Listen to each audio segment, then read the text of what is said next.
দিল্লির বাঙালি বস্তি কয়েকদিন আগে এই বস্তি থেকেই এক পরিবারের ৮ জনকে গ্রেফতার করে বাংলাদেশে ফেরত পাঠিয়েছে পুলিশ। কে বাংলাদেশি আর কে ভারতীয় তা যাচাই বাছাই করতে এখনো চলছে ধরপাকড়, নথি যাচাই। সেই বস্তির সরেজমিন ঘুরে দেখলো জি24 ঘন্টা। আপনি নিজে বাংলাদেশি? जितना भी है उनका बेस्ट बंगाल कुछ बिहार के ही है सब लोग। আমি তো 25 বছর থেকে আছি এইখানে। পুলিশের সন্দেহ ছিল কি আমরা বাংলাদেশি, এজন্য আমাকে তুলে নিয়ে গেছে। রাজধানী দিল্লির ঝাঁ চকচকে শপিং মলের উল্টো দিকে এক বড়সড় বস্তি। বসন্তকুঞ্জ এলাকার এই বস্তির নাম বাঙালি বস্তি। নারী ও শিশু মিলিয়ে প্রায় 10,000 মানুষের বাস, বেশিরভাগই সংখ্যালঘু সম্প্রদায়। রয়েছে মসজিদ, গড়ে উঠেছে মন্দিরও। নতুন বাংলাদেশের অশান্তির পর এখানে বাংলাদেশি খোঁজার কাজ শুরু করেছে দিল্লি পুলিশ। যাদের বাড়িতে এসে নথি যাচাই হচ্ছে তারা কি বাংলাদেশি, তাদের কাছে কি প্রমাণ রয়েছে, আমরা কথা বলে জানবার চেষ্টা করব। এরকম কয়েকজনের সঙ্গে একজন বয়স্ক ভদ্রমহিলাকে আমরা পেয়েছি যিনি কাজ করছেন সংসারের। কোথায় বাড়ি, কোথায় আপনার? কুচবিহার।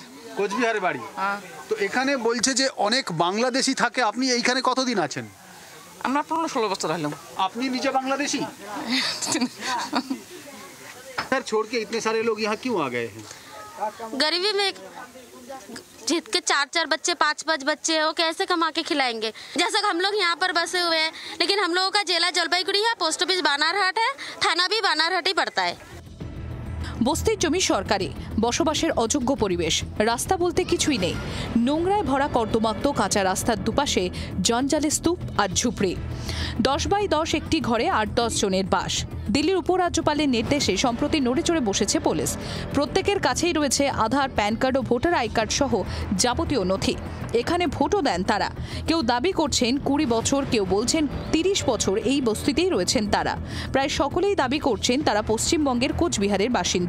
তবে সকলের কাছে পশ্চিমবঙ্গের বাসিন্দা হওয়ার নথিপত্র নেই। কেউ বলছেন আগুনে পুড়ে গিয়েছে, কেউ বলছেন হারিয়ে গিয়েছে। বাসিন্দাদের কারোর ছোটখাটো দোকান, কেউ অটো চালান, কেউ জঞ্জাল সাফাইয়ের কাজে যুক্ত। আর মহিলারা অধিকাংশই পরিচারিকার কাজ করেন। আপনারা বাংলাদেশি? বাংলাদেশ থেকে চলে এসেছেন? আমাদের তো সবই প্রুফ আছে। কি কি প্রুফ আছে? আধার কার্ড, ভোটের ফটো, রেশন কার্ড। কোচবিহারে জায়গা জমি সব আছে? হ্যাঁ, সব আছে। আমার শাশুড় শ্বশুরি আছে, বাপ মা আছে, ভাই বোন আছে। ওইখানে ওরা ভোট ঢালে, আমরাও ঢালি। এইখানে থেকে এত বছর থেকে এইখানেই ঢালি। হ্যাঁ, পুলিশ এসে জিজ্ঞাসাবাদ করেছে। পুলিশ বলেছে আপনি কোনখানের। পুলিশের সন্দেহ ছিল কি আমরা বাংলাদেশি, এজন্য আমাকে তুলে নিয়ে গেছে। তুলে নিয়ে যেয়ে আমাদের ভেরিফিকেশন করলো। ভেরিফিকেশন করার পরে আমাদের এখান থেকে সাউথ থেকে বিট চলে গেলো আমাদের গ্রামে। আমার গ্রামে পঞ্চায়েতের আমার গ্রামের সব যাচ পড়তাল করলো। তারপর আমার আইডি প্রুফ দিয়ে চেক করে তারপর আমাকে ছাড়লো। আমরা তো অ্যাকচুয়ালি বাংলাদেশি না, আমাদের বাপ মা দাদা সব ইন্ডিয়ান। আমাদের কাছে প্রুফ আছে, জমির কাগজ আছে, আইডি আছে, রেশন কার্ড আছে, আধার কার্ড আছে। বরঞ্চ আমাদের মকান, ঘর দুয়ার, জমি জায়দাদ সব কুচবিহার ডিস্ট্রিক্টেই আছে। হয়রানি কি, ওই যে পরেশানি, মনে করেন পুলিশে ধরে তুলে নিয়ে যাবে, তারপরে প্রুফ করো, কাগজ দাও, কোন টাকার কতদিনে আসছো, এগুলো প্রুফ চায়, তারপরে ছাড়ে। ভুলভাল কথা বলা হচ্ছে কি এখানে বাংলাদেশিরা রয়েছেন, এই ব্যাপারে কোনো এইসব তথ্যগুলো সত্য না। এই বস্তি থেকেই গ্রেফতার হয় জাহাঙ্গীর ও তার স্ত্রী, সন্তান সহ 8 জন বাংলাদেশি। পুলিশ জানিয়েছে বাংলাদেশের মাদারীপুর এলাকা থেকে জঙ্গল পেরিয়ে ট্রেনে চড়ে কয়েক মাস আগে ভারতে এসেছিল জাহাঙ্গীর। দিল্লির এই বস্তিতেই 2 মাস থাকার পর ফের বাংলাদেশে গিয়ে স্ত্রী ও সন্তানদের নিয়ে আসেন তিনি। পুলিশি জেরায় সে কথা স্বীকার করার পর তাদের আইনি প্রক্রিয়া মেনে বাংলাদেশে ফেরত পাঠানো হয়েছে।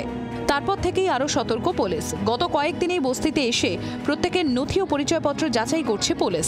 কয়েকজনকে থানায় নিয়ে যাওয়া হয়েছে, কয়েকজনকে ছেড়ে দেওয়া হয়েছে। আগামী বছরের শুরুতেই রাজধানী দিল্লিতে বিধানসভা নির্বাচন। তার আগে বড় প্রশ্ন, এই বস্তির বাসিন্দারা সকলেই কি ভারতীয়? ভারতীয় না হলে ভোটাধিকার দেওয়ার দায় কার? নয়াদিল্লি থেকে ভিডিও জার্নালিস্ট শুভাশিস দাসের সঙ্গে রাজীব চক্রবর্তী, জি24 ঘন্টা। বাংলার আওয়াজ, বাঙালির আবেগ, জি24 ঘন্টা।